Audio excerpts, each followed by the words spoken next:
Hello friends, welcome back.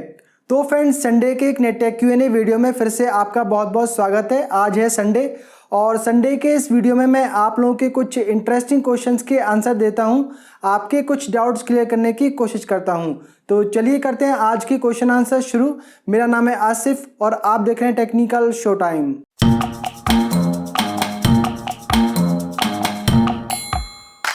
तो पहला question यहाँ पर लेते हैं अमजद अली खान जी का। ये लिखते हैं कि भाई मेरे पास व्यू का प्रीमियम 4K 43 इंच मॉडल 2022 का है।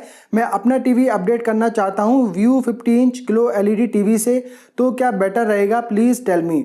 अमजद अली खान जी, अगर आपको अपना टीवी अपडेट करना है तो बेटर रहेगा कि आप हाईसेंस A7H जो कि हाईसेंस टोर्नाडो 2.0 के नाम से आता है, वो टीवी आप परचेज करें तो वो इस व्यू प्रीमियम टीवी के कंपैरिजन में आपके बेटर रहेगा compare to Vu glow LED TV. तो हाईसेंस A7H मॉडल आप परचेज करें। अगला यहाँ पे कमेंट लेते हैं जसप्रीत सिंह जी का। ये लिखते हैं कि it doesn't matter much any more these days, each and every LED TV these days is absolutely same and all are garbage, have no quality standard. Only LG and Panasonic is offering a bit of their own manufactured stuff and better quality, but all rest of them are same to same, especially Samsung. तो यहाँ पर जसप्रीत सिंह जी का कहना है कि आजकल जो LED TV हैं बिल्कुल गार्बेज हो चुके हैं, कोई क्वालिटी स्टैंडर्ड उनका नहीं रहा है। सभी जो टीवी हैं वो ऑलमोस्ट सेम ही यहाँ पर क्वालिटी प्रोवाइड कर रहे हैं। सिर्फ LG और पैनासोनिक थोड़ी बेटर क्वालिटी दे रहे हैं, जो कि खुद की मैन्युफैक्चरिंग अपनी करते हैं, और बाकी सब तो सेम ही हो चुके हैं, स्पेशली जो सैमसंग है वो। तो यहाँ पर जसप्रीत सिंह जी का कहना आई थिंक बिल्कुल ठीक ही है। आजकल जो LED टीवी है उनका क्वालिटी स्टैंडर्ड काफ़ी ज़्यादा डाउन हो चुका है। और अगर देखें तो LG के टीवी में भी काफ़ी कंप्लेंट सुनने को मिली है। बैकलाइट ब्लीडिंग का जो इशू है वो हर एक ब्रांड के टीवी में मिल रहा है, चाहे वो LG हो, सोनी हो, पैनासोनिक हो, सैमसंग हो, हाईसेंस हो, कोई भी टीवी ब्रांड हो, हर एक टीवी में बैकलाइट ब्लीडिंग के इशू की कंप्लेन कहीं ना कहीं सुनने को मिल जाएगी। और बेसिकली इंडिया में ये ज़्यादा चीज़ हमें देखने को मिलती है क्योंकि यहाँ पर जो कंज्यूमर है वो उतने ज़्यादा यहाँ पर जागरूक कह सकते हैं कि नहीं है। वरना तो किसी फॉरेन कंट्री में अगर कोई प्रोडक्ट ख़राब निकलता है तो फिर वहाँ के जो रूल हैं वो काफ़ी सख्त रहते हैं।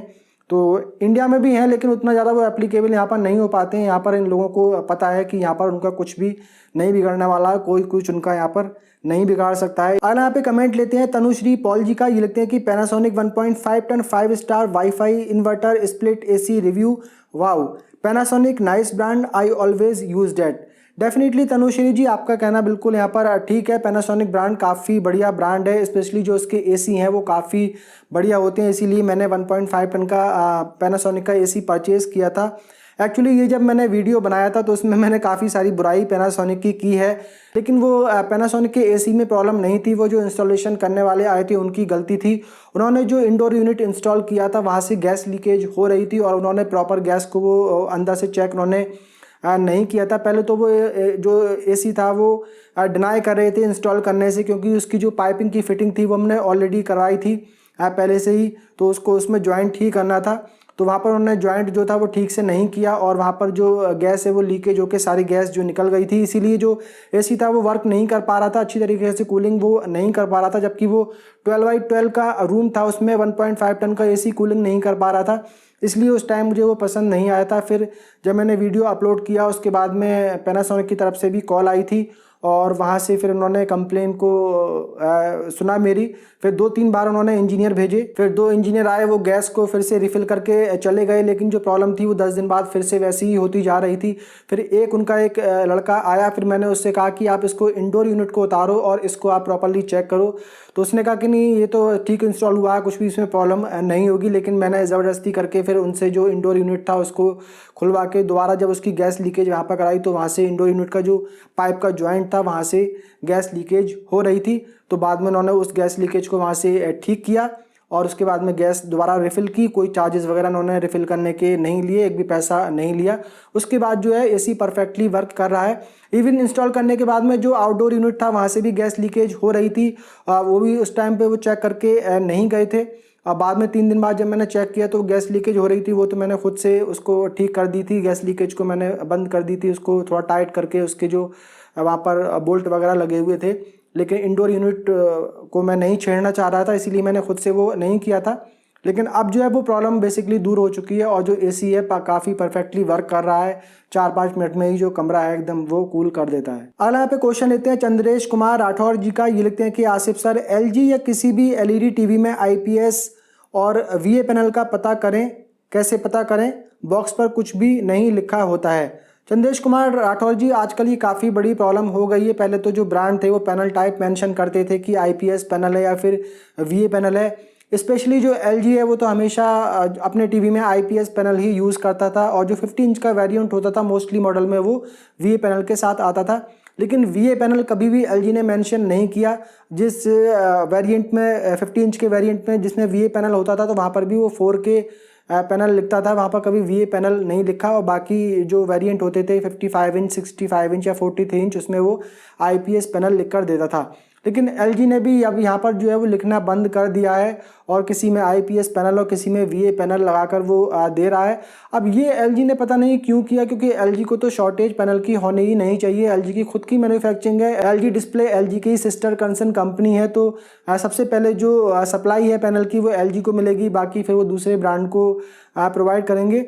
तो पता नहीं एलजी ने ऐसा क्यों किया कि आईपीएस पैनल और वीए पैनल में इतना ज़्यादा कंफ्यूज कर दिया है। अब देखिए, पता करना तो काफ़ी मुश्किल है जब तक टीवी बॉक्स से बाहर निकल कर ना आए और उसको आप ना देखें, उससे पहले तो आप पता कर ही नहीं सकते हैं कि उसमें आईपीएस पैनल है या फिर वीए पैनल है। और एलजी क्या, काफ़ी सारे जो ब्रांड हैं वो यही चीज़ यूज़ कर रहे हैं, आईपीएस पैनल भी लगा रहे हैं और वीए पैनल भी लगा रहे हैं। आप शोरूम में जाकर देखेंगे, वहाँ पर जो डिस्प्ले में पीस लगा हुआ होगा उसमें आईपीएस पैनल ही होगा, क्योंकि शोरूम में ये दिखा देते हैं कि देखिए कितने अच्छे व्यूइंग एंगल है, कितना बढ़िया ये टीवी है, कितना बढ़िया वो है। और कस्टमर को ये सील पैक बॉक्स दे देते हैं, उसके अंदर वीए पैनल निकलता है। तो ये भी एक काफ़ी बड़ा एक तरीके का स्कैम हम इसको कह सकते हैं, धोखाधड़ी कह सकते हैं।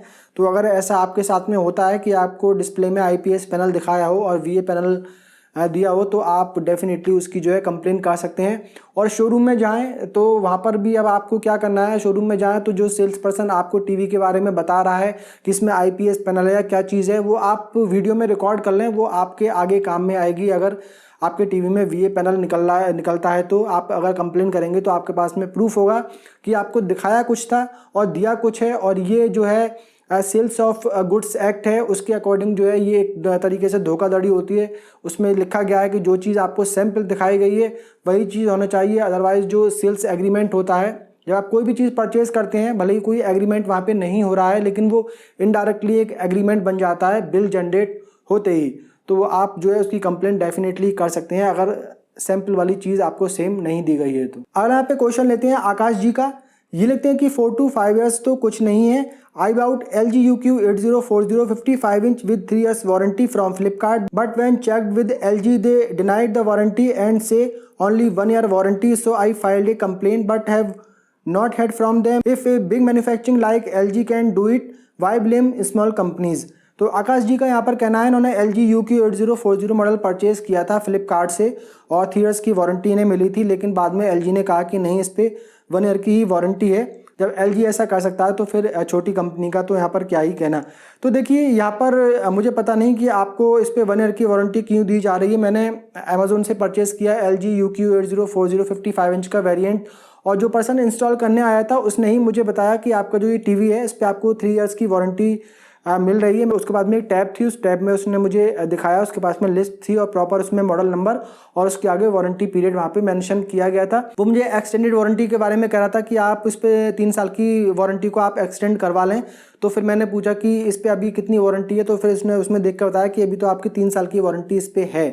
तो अब मुझे पता नहीं कि आपको 1 साल की वारंटी क्यों दी जा रही है, क्या पाना मुश्किल है। आप एक बार से फिर से आप LG के कस्टमर केयर पे कॉल करके कंफर्म करें तो आई थिंक बेटर रहेगा। अगला यहाँ पे क्वेश्चन लेते हैं रेवनाथ जी का। ये लिखते हैं कि sir, should by VA panel because I like dark movies और IPS इज़ गुड। रेवनाथ जी, देखिए, IPS पैनल भी काफ़ी बढ़िया होता है, VA पैनल भी काफ़ी बढ़िया होता है। VA पैनल की प्रॉब्लम यही है कि आप साइड से थोड़ा सा उसमें जो व्यू एंगल है वो अच्छे नहीं मिलते हैं, लेकिन हम बहुत ज़्यादा साइड में डेफिनेटली देखते भी नहीं हैं। जनरली सामने बैठकर ही देखते हैं, थोड़ा बहुत साइड में देखते हैं तो उतना ज़्यादा तो पिक्चर पे फ़र्क नहीं पड़ता। लेकिन जब बहुत ज़्यादा हम साइड में जाते हैं तो डेफिनेटली VA पैनल में थोड़ी सी प्रॉब्लम होती है व्यूइंग एंगल की। और जो ब्लैक लेवल होता है वो IPS के कंपैरिजन में VA पैनल में ही बेटर मिलता है। तो डार्क मूवीज़ होती हैं, जो डार्क सीन होते हैं, उनकी जो डिटेल्स होती है वो VA पैनल में ही हमें ज़्यादा देखने को बेटर मिलती है। तो अगर आप बेडरूम पर्पज़ के लिए TV परचेज़ कर रहे हैं तो डेफिनेटली आपको VA पैनल ही लेना चाहिए। अगर आप अपने ड्राइंग रूम के लिए परचेज़ कर रहे हैं जहाँ पे सभी लोग बैठकर एक साथ देखेंगे, तो वहाँ पर आप कोशिश करें कि IPS पैनल हो तो बेटर रहेगा। हालांकि VA पैनल भी ठीक है, आजकल जो VA पैनल आ रहे हैं तो उनकी क्वालिटी काफ़ी अब सुधर चुकी है। व्यूइंग एंगल की प्रॉब्लम उतनी ज़्यादा उनमें नहीं है जितनी कि आज से 4-5 साल पहले VA पैनल में होती थी। अगला यहाँ पे क्वेश्चन लेते हैं AKFDG का। ये लिखते हैं कि Toshiba 350 LP 55 inch versus Hisense tornado 2.0 55 inch 37 के बजट। AKFDG अगर आपको तोशिबा 350 और हाइसेंस टोर्नाडो 2.0 में से परचेज़ करना है तो डेफिनेटली आपको हाइसेंस टोर्नाडो 2.0 मॉडल परचेज़ करना चाहिए, वो काफ़ी बेटर है। और तोशिबा C350 जो मॉडल है इसका 55 इंच का वेरिएंट का प्राइस आई थिंक 34 या 35,000 रुपीज़ है। और हाइसेंस टोर्नाडो 2.0 का मॉडल का प्राइस करीब 40,000 रुपीज़ है और 37 के आपका बजट है। तो 2-3 हज़ार रुपये का फ़र्क है। 2-3 हज़ार रुपये आप मैनेज करके और हाइसेंस टोर्नाडो 2.0 मॉडल ही परचेज़ करें तो आई थिंक बेटर रहेगा। अगला यहाँ पे क्वेश्चन लेते हैं लंच बॉक्स जी का। ये लिखते हैं कि आसिफ जी नमस्कार, मैं एक अपडेट करना चाहता हूँ। मैं वही हूँ जिसने सैमसंग BU 8000 लिया था और 3 बार TV चेंज करवा चुका हूँ, बट उन्होंने मुझे सैमसंग कूपन नहीं दिए। मैं 5 महीने तक लड़ा, सैमसंग से S22 प्लस भी नहीं ले पाया, बट आफ्टर 5 मंथ मेरा पेशेंस ख़त्म हो गया। मैंने दारू पी के क्रोमा में जहाँ से TV मैंने लिया था हल्ला कर दिया। बाद में मुझे सैमसंग 4 बार ब्रांड न्यू TV आया। 2023 फरवरी manufacturing and I am happy, no colour bleeding. मेरा कमेंट क्वेश्चन आंसर में ज़रूर ऐड करना। लंच बॉक्स जी मुझे बिल्कुल याद है और शायद मैंने अपने संडे कमेंट बॉक्स में आपका वो क्वेश्चन, आपका जो ये प्रॉब्लम थी वो शायद उसमें आपका क्वेश्चन मैंने लिया था कि आपका जो TV है वो 3 बार चेंज हो चुका है, तीनों बार उसमें जो है बैकलाइट ब्लीडिंग का इशू निकला है। तो अच्छा किया आपने कि वहाँ पर हल्ला किया और आपको अब जो है TV रिप्लेस होकर मिल गया। कभी कभी ऐसी चीज़ें हमें हालांकि नहीं करनी चाहिए लेकिन करनी पड़ जाती हैं। मैंने भी एक 3D TV लिया था 2014 में और मुझे भी जो सेलर था, जो वो ब्रांड शॉप थी तो LG की, उसने मुझे धोखा करने की मेरे साथ में कोशिश की थी। उसका पूरा वीडियो मैंने बना के अपलोड किया हुआ है, उसका लिंक दे दूंगा मैं वीडियो ऊपर डिस्क्रिप्शन में। तो वो भी जो थे मुझे अपना पैसे रिफ़ंड कर रहे थे और TV भी मुझे वो कब मिलेगा मुझे पता नहीं था। रिप्लेस होकर एक्चुअली वो डैमेज TV उन्होंने मुझे दे दिया था। तो मैं भी अपने काफ़ी सारे दोस्तों को ले जाके वहाँ पे हंगामा किया था, तब जाके उन्होंने मुझे लिख कर दिया था कि हाँ 2 दिन में आपका जो TV है वो हम आपको ला कर दे देंगे। तो कभी कभी ऐसी चीज़ें करनी पड़ती हैं। तो कॉन्ग्रेचुलेशन, आपको जो TV है वो रिप्लेस होकर अब मिल गया है और उसमें कोई इशू अब नहीं है। नेक्स्ट एंड लास्ट क्वेश्चन यहाँ पर लेते हैं DG का। ये लिखते हैं कि एक बात बताओ सर जी, हाइसेंस का TV लेना चाहिए 65 इंच 50K में लॉन्ग टर्म यूज़ के लिए, हाइसेंस ब्रांड कैसा है? DG देखिए, हाइसेंस ब्रांड ग्लोबल मार्केट में काफ़ी फेमस है, काफ़ी क्वालिटी प्रोडक्ट जो है हाइसेंस ब्रांड के रहते हैं। इंडिया को अगर छोड़ दें तो बाकी काफ़ी सारी यूरोपियन कंट्रीज़ में, UK में, USA में हाइसेंस ब्रांड जो है काफ़ी फेमस है और काफ़ी बढ़िया प्रोडक्ट देता है। सर्विस वगैरह भी उसकी हाइसेंस की काफ़ी बढ़िया रहती है। इंडिया में अभी से ज़्यादा टाइम नहीं हुआ है, 2-3 साल ही इसको हुए हैं। तो काफ़ी सारी कंप्लेन भी मिली हैं इनके TV में और सर्विस के भी काफ़ी इशू हाइसेंस ब्रांड के बारे में देखने को मिला है। तो लॉन्ग टर्म में अब ये कितना चलेगा अभी कह पाना मुश्किल है। अब 7-8 साल बाद जो है पता लगेगा कि हाइसेंस के कितने TV हैं जो 6-7 साल तक चल पाए हैं। अभी तो इंडिया की बात करें, जो इंडिया में इनके TV आते हैं उनकी लाइफ कितनी होगी वो तो 6-7 साल बाद ही हम बता सकते हैं। तो वैसे इतना तो ज़रूर है कि अगर आपका लक अच्छा रहा तो 4-5 साल तो TV जो है वो चल ही जाएगा। तो आप परचेज़ करना चाहते हैं तो परचेज़ कर सकते हैं। 50K में 65 इंच का TV आप परचेज़ करना चाहते हैं तो कर सकते हैं। हाइसेंस टोर्नाडो 2.0 जो मॉडल है वो काफ़ी बढ़िया है, तो वो आप ले सकते हैं। तो आज के ये क्वेश्चन आंसर का सिलसिला यहीं पर ख़त्म करते हैं। उम्मीद करता हूँ वीडियो आप लोगों को पसंद आया होगा। पसंद आया हो तो वीडियो को कर दीजिए लाइक एंड शेयर, और अगर आपने पहली बार हमारे चैनल पर विजिट किया है तो चैनल को कर लीजिए सब्सक्राइब और बेल आइकन को भी प्रेस कर दीजिए। मिलते हैं किसी अगले वीडियो में, तब तक के लिए बाय बाय।